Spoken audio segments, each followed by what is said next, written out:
வணக்கம், நான் உங்கள் மோகனா. 11/8/2025 திங்கட்கிழமை. வாங்க தினத்தந்தி புகார் பெட்டிக்குள்ள போகலாம். தினத்தந்தி புகார் பெட்டிக்கு 9962667888 என்ற வாட்ஸ்அப் எண்ணில் வந்துள்ள மக்கள் குறைகள் தொடர்பான பதிவுகள் வருமாறு. இதை பாருங்க, இதான் மக்கள் குறைகள் புகார் பெட்டியில் வந்திருக்கு, படிக்கிறேன். தெருநாய் தொல்லை. காஞ்சிபுரம் மாவட்டம் மாங்காடு NSA அவென்யூவில் உள்ள குடியிருப்பு பகுதிகளில் தெருநாய் தொல்லை அதிகமாக இருக்கிறது. இரவு நேரங்களில் தங்கள் வீடுகளுக்கு திரும்பும் மாணவிகள், பணி முடிந்து செல்லும் பெண்கள் என அனைவருமே அச்சத்துடன் சாலையில் செல்கிறார்கள். வாகன ஓட்டிகளின் பயணம் தெருநாய்களால் பாதுகாப்பற்றதாக மாறியுள்ளது. இதனால் அடிக்கடி விபத்துகள் ஏற்படுவது வாடிக்கையாகிவிட்டது. எனவே சம்பந்தப்பட்ட அதிகாரிகள் குடியிருப்பவர்களின் சிரமத்தை சரி செய்ய உடனடி நடவடிக்கை எடுக்க வேண்டும். நித்யா அசோக், மாங்காடு. வாங்க அடுத்த செய்திக்குள்ள போகலாம். ஆக்கிரமிப்பு கடைகள் அகற்றப்படுமா? செங்கல்பட்டு மாவட்டம் நந்திவரம் குடுவாஞ்சேரி நகராட்சிக்கு உட்பட்ட GST சாலை எப்போதும் பரபரப்பானது. இங்குள்ள சாலையின் இருபுறங்களிலும் ஏராளமான கடைகள் ஆக்கிரமித்துள்ளன. இதனால் சாலையின் அகலம் குறுகி காணப்படுகிறது. இந்த பகுதியில் அடிக்கடி போக்குவரத்து நெரிசல் ஏற்படுவதால் விபத்துகளின் எண்ணிக்கை அதிகரித்து கொண்டே செல்கின்றன. எனவே சம்பந்தப்பட்ட மாநகராட்சித்துறை அதிகாரிகள் சாலையில் ஆக்கிரமித்துள்ள கடைகளை அகற்ற உடனடியாக நடவடிக்கை எடுக்க வேண்டும். ராஜசேகர், நந்திவரம். அடுத்த புகார் செய்தி பார்க்கலாம். குண்டு குழியுமான சாலை. செங்கல்பட்டு மேடவாக்கம் ஊராட்சி உட்பட்ட பாபு நகர் 1, 2, 3வது பிரதான சாலையை பலதரப்பட்ட பொதுமக்கள் பயன்படுத்தப்படுகிறார்கள். ஆனால் சாலையின் நிலைமை மிகவும் பரிதாபமாக குண்டும் குழியுமாக காட்சியளிக்கிறது. இந்த சாலையில் சென்றாலே விபத்துகள் தேடி வரும் என்பது போல மிகவும் சேதமடைந்து காணப்படுகிறது. பெற்றோர் தங்கள் பிள்ளைகளை வாகனத்தில் பள்ளிக்கு விட செல்லும் போது ஆபத்தான நிலையில் பயணம் மேற்கொள்கிறார்கள். இங்கு தேங்கி கிடக்கும் கழிவுநீர் பார்ப்பதற்கு குட்டை போல கிடைக்கிறது. எனவே சம்பந்தப்பட்ட துறை அதிகாரிகள் இந்த சாலையை உடனடியாக சீரமைக்க வேண்டும். சிவக்குமார், மேடவாக்கம். மழைநீர் கால்வாய் சீரமைக்கப்படுமா? சென்னை அமைந்தகரை வட அகரம் சாலையில் ஏராளமான பொதுமக்கள் வசித்து வருகிறார்கள். இந்த நிலையில் நெல்சன் மாணிக்கம் சாலையில் அமைக்கப்பட்டுள்ள மழைநீர் வடிகால் முறையாக கூவம் ஆற்றில் இணைக்கப்படவில்லை என்று தெரிகிறது. இதனால் மழைக்காலங்களில் இடுப்பளவுக்கு நீர் தேங்கும் அவல நிலை ஏற்படுகிறது. இந்த பிரச்சனை சரி செய்யப்படவில்லை என்றால் வருகிற மழைக்காலங்களில் இதே நிலை நீடிக்கும். இந்த பிரச்சனை சரி செய்யப்படவில்லை என்றால் வருகிற மழை காலங்களில் இதே நிலை நீடிக்கும். எனவே சம்பந்தப்பட்ட ஊராட்சி அதிகாரிகள் மாநகராட்சி இந்த மழைநீர் வடிகால் வாயை சீரமைக்க உடனடியாக நடவடிக்கை எடுக்க வேண்டும்.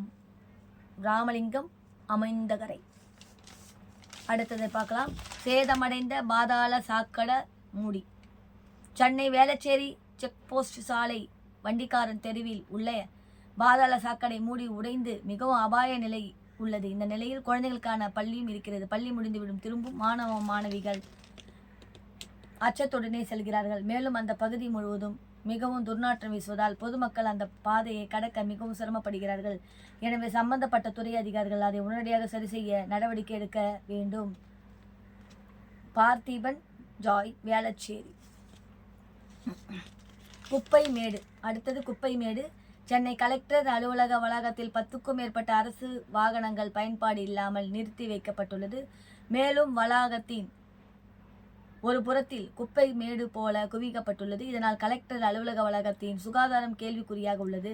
மழைக்காலம் வரை இந்த நிலை நீடித்தால் நோய் தொற்று அபாயம் வரும். எனவே சம்பந்தப்பட்ட மாநகராட்சித்துறை அதிகாரிகள் குப்பைகளை அகற்றப்படுவதற்கு வளாகத்தை சுத்தப்படுத்த உடனடியாக நடவடிக்கை எடுக்க வேண்டும். சமூக ஆர்வலர், சென்னை.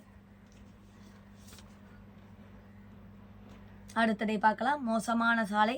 சென்னை அடையார் பகுதியில் உள்ள கஸ்தூரிபாய் நகரில் 1000க்கும் மேற்பட்ட வீடுகள் உள்ளன. இங்கு 6, 7வது பிரதான சாலைகள் கடந்த 5 வருடங்களுக்கு முன்பு போடப்பட்டன. தற்போது இந்த சாலை மிகவும் மோசமாக குண்டும் குழியுமாக காணப்படுகிறது. மழைக்காலங்களில் மழைக்கால இந்த பகுதியில் தண்ணீர் தேங்கி குளம் போல காட்சியளிக்கிறது. மேலும் இதனால் அப்பகுதியில் கொசு தொல்லை போன்ற பிரச்சனைகள் ஏற்படுவதால் மக்கள் பெரும் அவதிப்படுகின்றனர். எனவே சம்பந்தப்பட்ட துறை அதிகாரிகள் உடனடியாக நடவடிக்கை எடுத்து சாலையை சீரமைக்க வேண்டும் என அப்பகுதி மக்கள் கோரிக்கை வைக்கின்றனர். சிவலிங்கம், அடையாறு. அடுத்ததை பார்க்கலாம். உடைந்த குடிநீர் குழாய் சீரமைக்கப்படுமா? திருவள்ளூர் மாவட்டம் திருமிழிசை பேரூராட்சியில் 30,000க்கும் மேற்பட்ட பொதுமக்கள் வசிக்கிறார்கள். 75க்கும் மேற்பட்ட தெருக்கள் உள்ளன. பல தெருக்களில் குடிநீர் குழாய்கள் உடைத்து குடிநீர் வீணாகிறது. இதனால் அந்த பகுதியில் குடிநீர் என்பது விலை கொடுத்து வாங்கும் அகவல நிலை இருக்கிறது. குறிப்பாக திருமிழிசை விற்றறிந்த பெருமாள் கோவில் தெருவில் குடிநீர் குழாய் உடைந்து 2 வாரங்களில் குடிநீர் வீணாகிறது, தெருவில் செல்கிறது. இதனால் அந்த தெருவை குளம் போல் காட்சியளிக்கிறது. எனவே சம்பந்தப்பட்ட துறை அதிகாரிகள் இந்த குடிநீர் குழாய் சீரமைக்க சரி செய்ய உடனடி நடவடிக்கை எடுக்க வேண்டும். கோதை ஜெயராமன், திருமழிசை. சாலையில் ஓடும் கழிநீர். திருவள்ளூர் மாவட்டம் திருமலை வாயில் உள்ள பச்சையம்மன் கோவிலில் வடக்கு வாயில் அருகே பிள்ளையார் கோவில் உள்ளது. இங்கு ஆயிரக்கணக்கானோர் பக்தர்கள் வந்து செல்கின்றனர். இந்த சாலை குண்டும் குழியுமாக குப்பைகள் நிறைந்தும் காணப்படுகிறது. துர்நாற்றம் வீசுவதால் தொற்று நோய் பரவும் அபாயம் காணப்படுகிறது. இதனால் கோவிலுக்கு வரும் பக்தர்கள் மூக்கை மூடிக்கொண்டே செல்லும் அவல நிலை தொடர்கிறது. எனவே சம்பந்தப்பட்ட துறை அதிகாரிகள் இதை சரி செய்ய உடனடியாக நடவடிக்கை எடுக்க வேண்டும் அப்படின்னு பாலாஜி லோகேஷ், திருமுல்லை வாயில். உங்கள் புகார்களை இணையதளம் மூலமாகவும் பண்ணலாம்னு சொல்லிட்டு போட்டிருக்காங்க.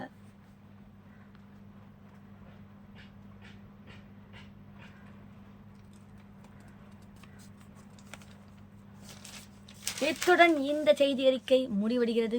டாடா பை பை சொல்லி இதோட அடுத்த செய்தியில் பார்க்கலாம். உங்களிடமிருந்து நான் விடைபெறுவது உங்கள் ஆர் மோகனா.